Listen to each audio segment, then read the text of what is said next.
La fe de una iglesia madura. Bueno, si no lo hizo todavía, abra su Biblia en Hebreos capítulo 10, donde vamos a leer estos versículos 23 al 25. La mayoría de las personas que estamos hoy aquí somos miembros de esta iglesia. Yo sigo siendo miembro de Columbia, hermanos, aunque vengo muy poco. Y ahora que estoy viniendo a predicar para ustedes, estoy viniendo más. Pero sigo siendo miembro de la iglesia. Sin embargo, no muchos de nosotros hemos vivido ni toda ni la mayoría de la experiencia de vida de esta iglesia. Algunos de nosotros, a decir verdad, somos recién llegados. Llegados hace mucho o llegados hace poco, todos reconocemos la importancia que para cada uno de nosotros tiene la iglesia de la que somos miembros. Porque nosotros somos la iglesia, cada uno de nosotros. Y el tiempo pasa, pero la iglesia queda. Pasa para las personas y pasa para las instituciones. El tiempo nos va formando, el tiempo nos va enseñando. El tiempo nos va modelando. Es decir, si sabemos aprovechar el tiempo. Porque hay personas que no saben aprovechar el tiempo y cuando son viejos, como yo, son más tontos que cuando eran jóvenes. Porque la tontería también se agudiza. Las personas que han sabido aprovechar el tiempo decimos que han madurado. Esta es una persona madura. Y así como la fruta madura, es rica, es dulce, gusta bien y además alimenta, hace bien al cuerpo, así con una persona madura, o en este caso una iglesia madura, una iglesia que ha madurado, es una verdadera fuente de alegría, de alimentación social y espiritual, una fuente de sostén espiritual para los que participamos de su membresía. Pero si la iglesia es inmadura, como la fruta inmadura, es amarga, no tiene buen gusto, tampoco alimenta bien. Una iglesia inmadura es indigesta, te hace doler el estómago. Y lo mismo pasa con una iglesia cuyo punto de maduración se ha pasado. Cuando usted agarra una fruta que ya no está madura, ya está muy madura, o para decirlo con otras palabras, está podrida. No tiene ganas de comerla, ¿verdad? Lo mismo pasa con una iglesia que ha entrado en la decadencia y en la podredumbre. No da gusto estar ahí, no da gusto comer esa fruta. La madurez que hace falta lograr en la iglesia es ese sano balance entre la tradición y la novedad. Entre lo que siempre se ha hecho y lo que necesita hacerse ahora que antes no se hacía. Algunos, como yo, todavía nos acordamos del tiempo antes de la Internet. Escuchen, jóvenes, hubo un tiempo cuando no había Internet. No había teléfonos celulares. Para hablar por teléfono había que ir a la cabina telefónica. Todos los edificios como este tenían una cabina telefónica y así. Para comunicarse con alguien había que escribir una carta y había que echarla en el correo y había que esperar que vaya hasta donde sea para que la carta volviera con la respuesta. Imagínense si usted le está declarando el amor a una novia no vuelve nunca esa respuesta. Lo mismo pasa con la iglesia. Hay muchas cosas que hay que hacer ahora que antes no era necesario hacer. Un balance difícil de conseguir. Por eso la pregunta es siempre cómo hacerlo, cómo lograrlo, cómo ser una iglesia madura, una iglesia atractiva, apetitosa, como la fruta madura. Y el escritor de la Epístola a los Hebreos, en este pasaje, está tratando de lograr que sus lectores, que eran cristianos recientemente desprendidos del judaísmo, judíos cristianos, desarrollen en ellos mismos una fe madura y que puedan relacionarse entre ellos como una iglesia madura. Y en estos textos que vamos a leer, yo encuentro como 6 condiciones, 6 signos, 6 marcas, 6 señales de una iglesia madura. Leamos entonces el texto, Hebreos 10, 19 al 25. Así que, hermanos, teniendo libertad para entrar en el lugar santísimo por la sangre de Jesucristo, por el camino nuevo y vivo que Él nos abrió a través del velo, esto es, de su carne, y teniendo un gran sacerdote sobre la casa de Dios, es decir, Jesucristo, acerquémonos con corazón sincero, en plena certidumbre de fe, purificados los corazones de mala conciencia y lavados los cuerpos con agua pura. Mantengamos firmes, sin fluctuar, la profesión de nuestra esperanza, porque fiel es el que prometió. Y considerémonos unos a otros para estimularnos al amor y a las buenas obras, no dejando de congregarnos como algunos tienen por costumbre, sino exhortándonos, y tanto más cuanto veis que aquel día se acerca. Gloria a Dios por su palabra. 6 condiciones para una iglesia madura que anota el apóstol. La primera de ellas, el primer signo, en el versículo 19, es acercarse a Dios con un corazón sincero. Acerquémonos con corazón sincero, dice el texto, en plena certidumbre de fe, purificados los corazones de mala conciencia y lavados los cuerpos con agua pura. Acerquémonos con corazón sincero.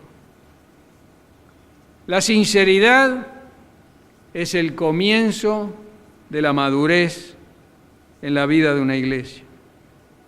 Los miembros que ya estamos, tenemos que ser libres de vivir en sinceridad los unos con los otros.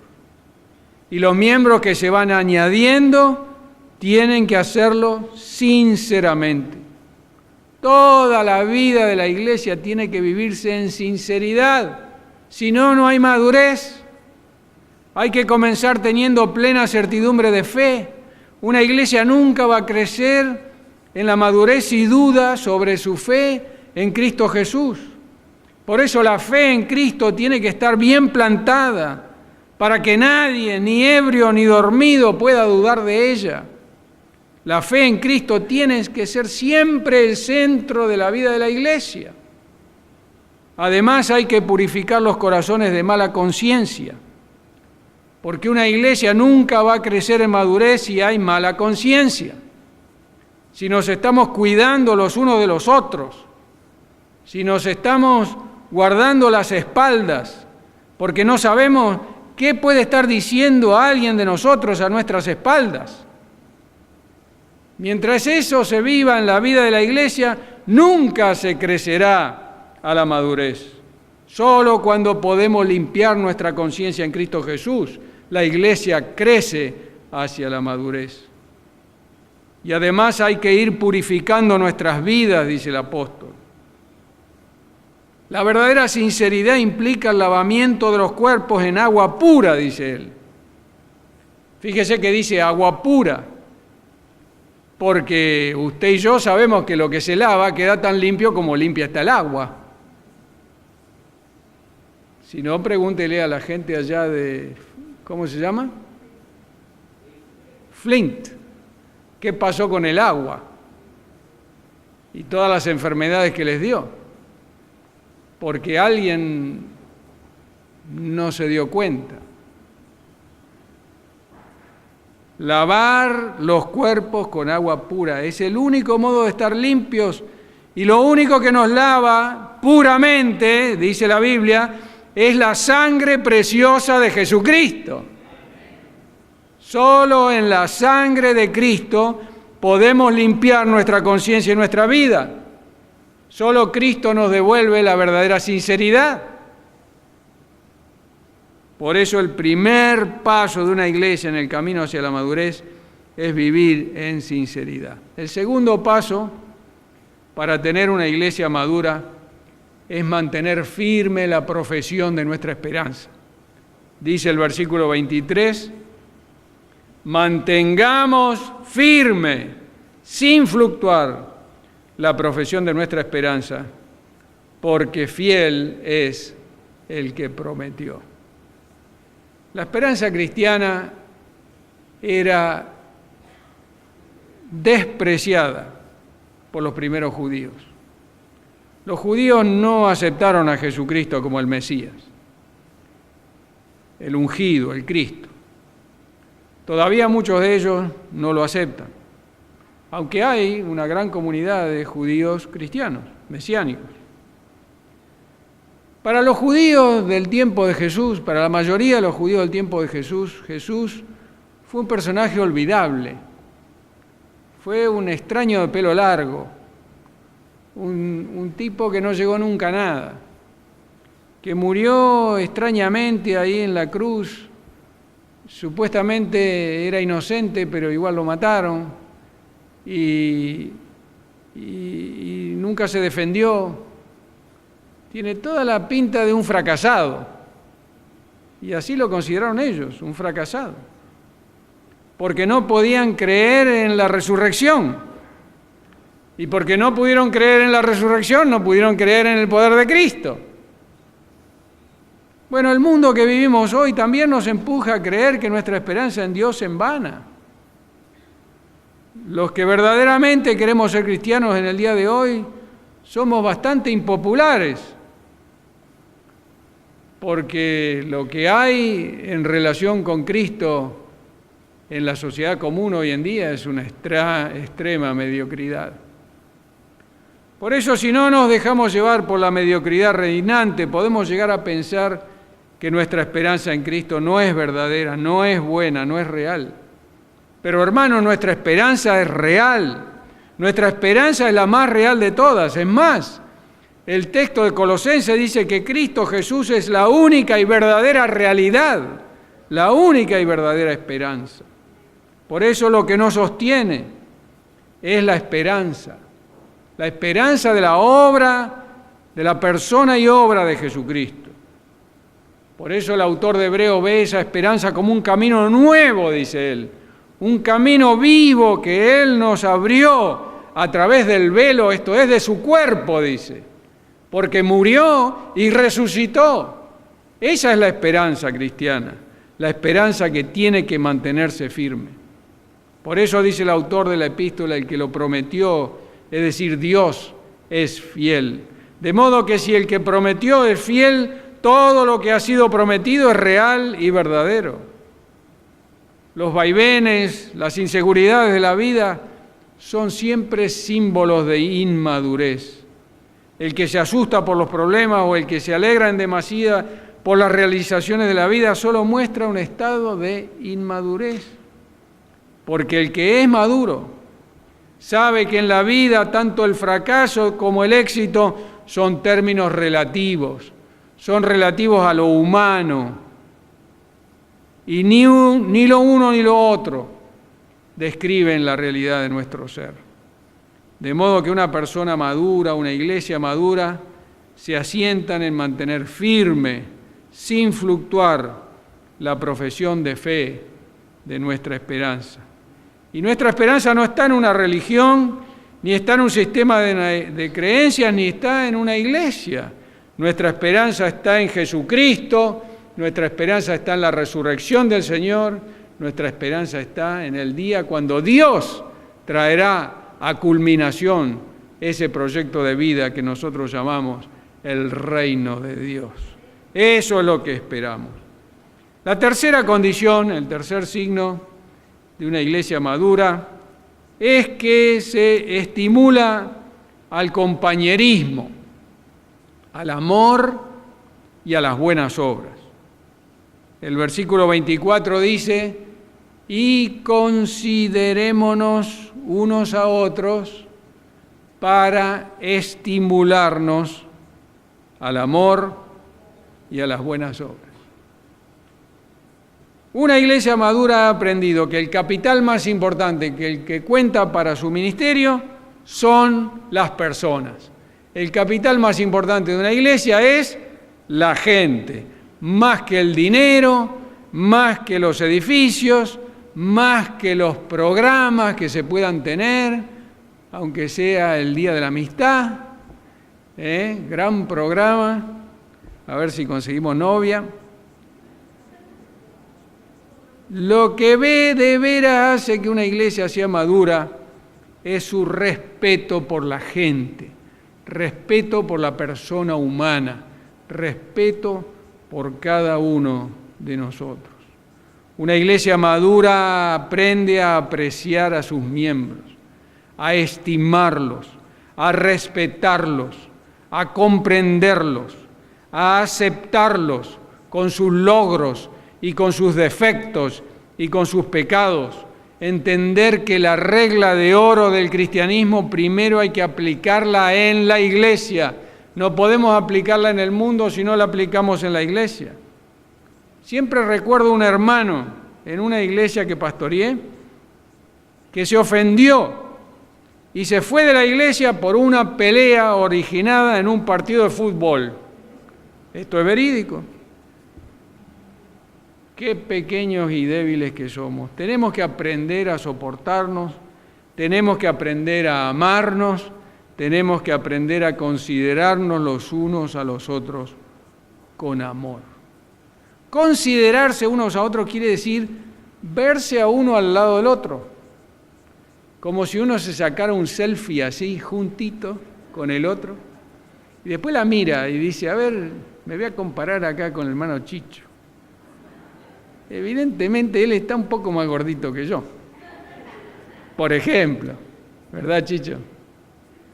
Para decir la verdad. Parece más saludable también. ¿Está bajando de peso, Chicho? Bueno, en su caso lo felicito. Pero yo tengo que crecer, tengo que engordar un poco más, ¿verdad? ¿Qué le parece? Considerarse unos a otros, verse uno al lado del otro, verse, mirarse, tomarse en cuenta, atender.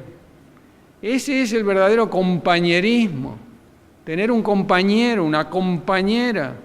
Yo sé que esta palabra ha sido usada por los políticos, ¿verdad? Por lo menos en Argentina, los peronistas siempre hablaban compañeros, ¿verdad? Y uno se preguntaba a veces en qué radicaba ese compañerismo político. Pero en la iglesia tenemos que ser amigos, tenemos que ser compañeros, tenemos que entendernos, tenemos que compartir las cosas importantes y también las tonterías de la vida. Todo hay que compartirlo. ¿Cuántas veces nos comparamos solamente para criticarnos, para sacarnos el cuero, como dicen en Argentina? ¿Dicen así en El Salvador? ¿Sacarle cuero a la gente? ¿Criticarlo? ¿Cómo dice? Sacarle el pellejo. ¡Ah!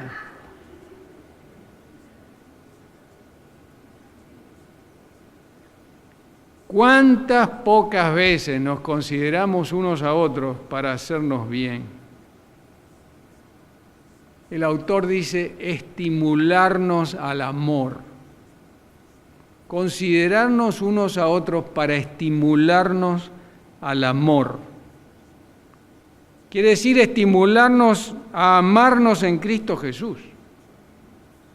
¿Se da cuenta? Los chismes nos estimulan al odio, nos estimulan al desprecio. Pero la palabra dicha con cariño y precaución nos estimula al amor. Y el autor dice además estimularse a las buenas obras. Es decir, animarse a hacer cosas buenas, no cosas malas.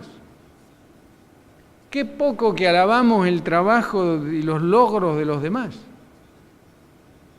¿Por qué no hacer algo valioso en nuestras vidas a partir de ahora y en la vida de la iglesia, haciendo algo tan sencillo como alabar al menos una vez por día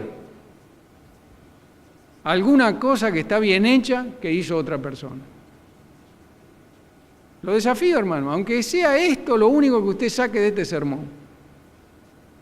Lo desafío que a partir de hoy usted y yo no dejemos pasar un día sin haber alabado a alguien por algo que esa persona hizo bien. Yo no digo alabar a la gente por las cosas que están mal hechas, no. Ahí hacemos silencio. Pero cuando vemos que algo está bien hecho, te felicito, qué bien que lo hiciste, qué agradable que está ahora que arreglaste este asunto. Hagámoslo, hermanos, es lo que el apóstol dice. Muchas cosas cambiarían si tuviéramos la capacidad de ver más allá de nuestros egoísmos y de nuestras rivalidades las cosas buenas que los otros también pueden y saben hacer. ¿Cómo cambiaría nuestro país si los demócratas y los republicanos se llevaran un poco mejor? ¿Usted escuchó alguna vez un republicano alabar algo bueno que haya hecho un demócrata?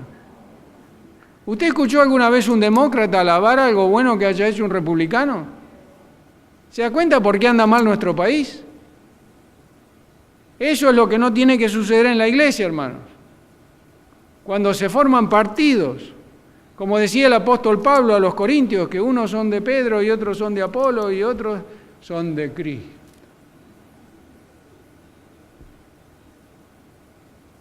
No demos lugar a eso, hermanos.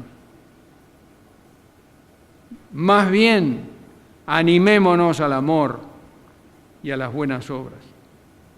La cuarta condición, voy un poco más rápido porque si no me van a echar de acá.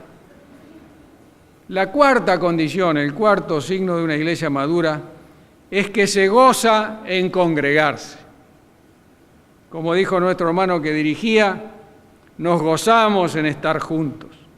El texto, versículo 25, dice, no dejando de congregarnos, como algunos tienen por costumbre. Y también decía el salmista en aquel conocido salmo, mirad cuán bueno y cuán delicioso es habitar los hermanos juntos en armonía. Cuando tenemos cosas que compartir, cuando tenemos cosas que amamos en común, cuando nos estimulamos a las buenas obras, tenemos ganas de congregarnos. Y esta frase, no dejando de congregarnos, como algunos tienen por costumbre, pareciera sugerir la actitud que también vemos hoy en día en algunos miembros de las iglesias. Cuando algo en la iglesia no es según el gusto y el placer del tal que lo dicta, entonces abandona la iglesia por un tiempo, deja de venir. La verdad es que yo muchas veces pienso que es una lástima que abandone la iglesia solo por un tiempo. ¿Debieran abandonarla estos hermanos? Definitivamente. Porque para tener ese tipo de hermanos, más vale no. Más vale estar solo. Como dice el refrán, que el buey solo se lame mejor. Pero hermano, la iglesia es una comunidad. Y vivir en comunidad es someterse a los dictámenes de la mayoría. Comunidad es restringir de lo mío para que el otro también tenga lugar. Comunidad es hacer lugar en el banco para que el otro se pueda sentar. Comunidad es ceder yo también un poco. No que todo se haga como yo quiero. Un poco como yo quiero y un poco como usted quiere. Eso es comunidad. Es unidad en algo que nos es común a todos. Eso es la iglesia, comunidad, común, unidad. La pregunta que debemos hacernos es, ¿qué doy yo en la iglesia? ¿Qué pongo yo? Aparte de la ofrenda. ¿En qué me restrinjo? ¿En qué cedo yo también un poco? ¿Cuál es la unidad que me une con los demás hermanos?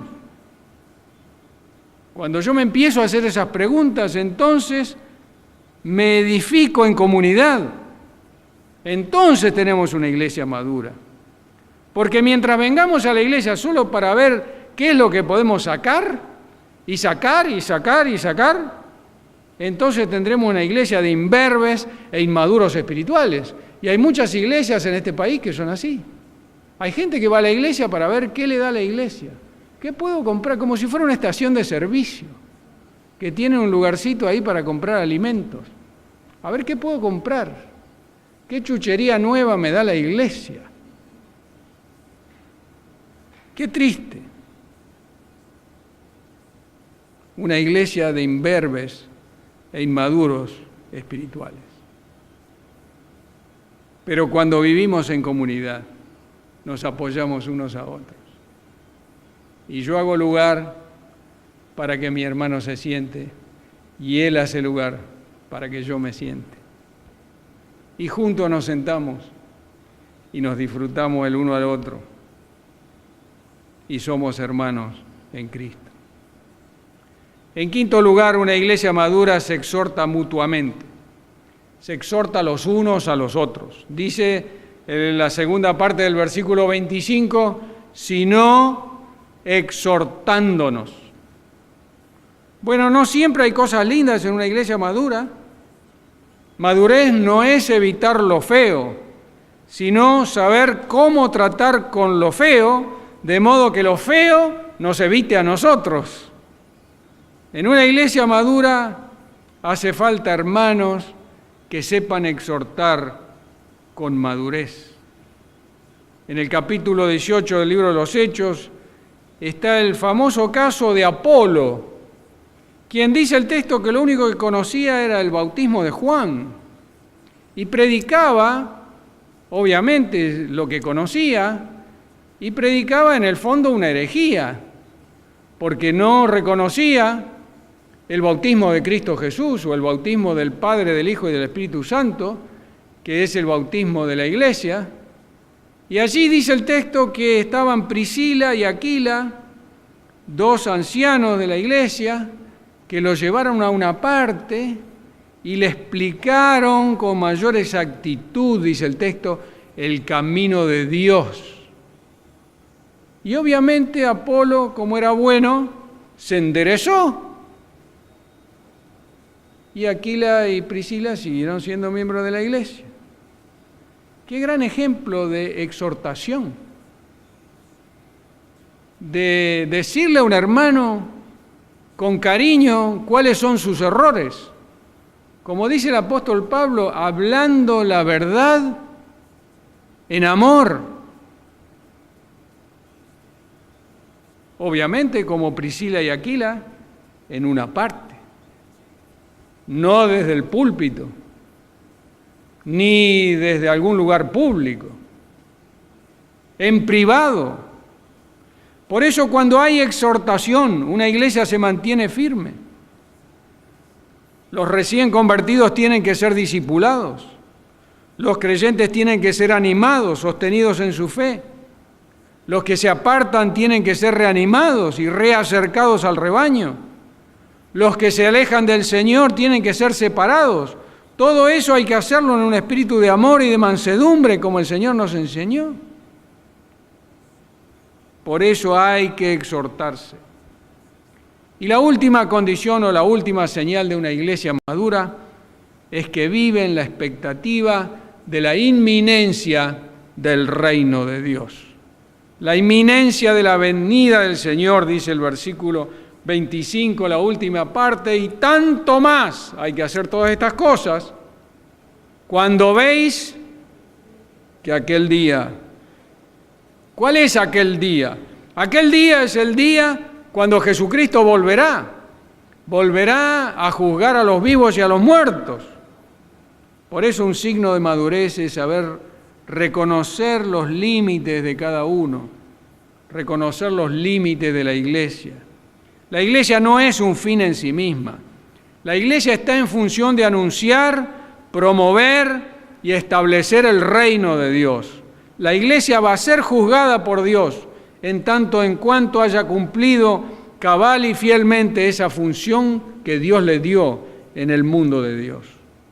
Por eso un signo de madurez de la iglesia es saber vivir plena, confiada y transparentemente frente al Señor, quien es su esposo y quien es su cabeza, porque solo Cristo Jesús es el esposo de la esposa, que es la iglesia, y la cabeza del cuerpo, que es la iglesia. Una iglesia nunca debe olvidar que el Señor viene pronto.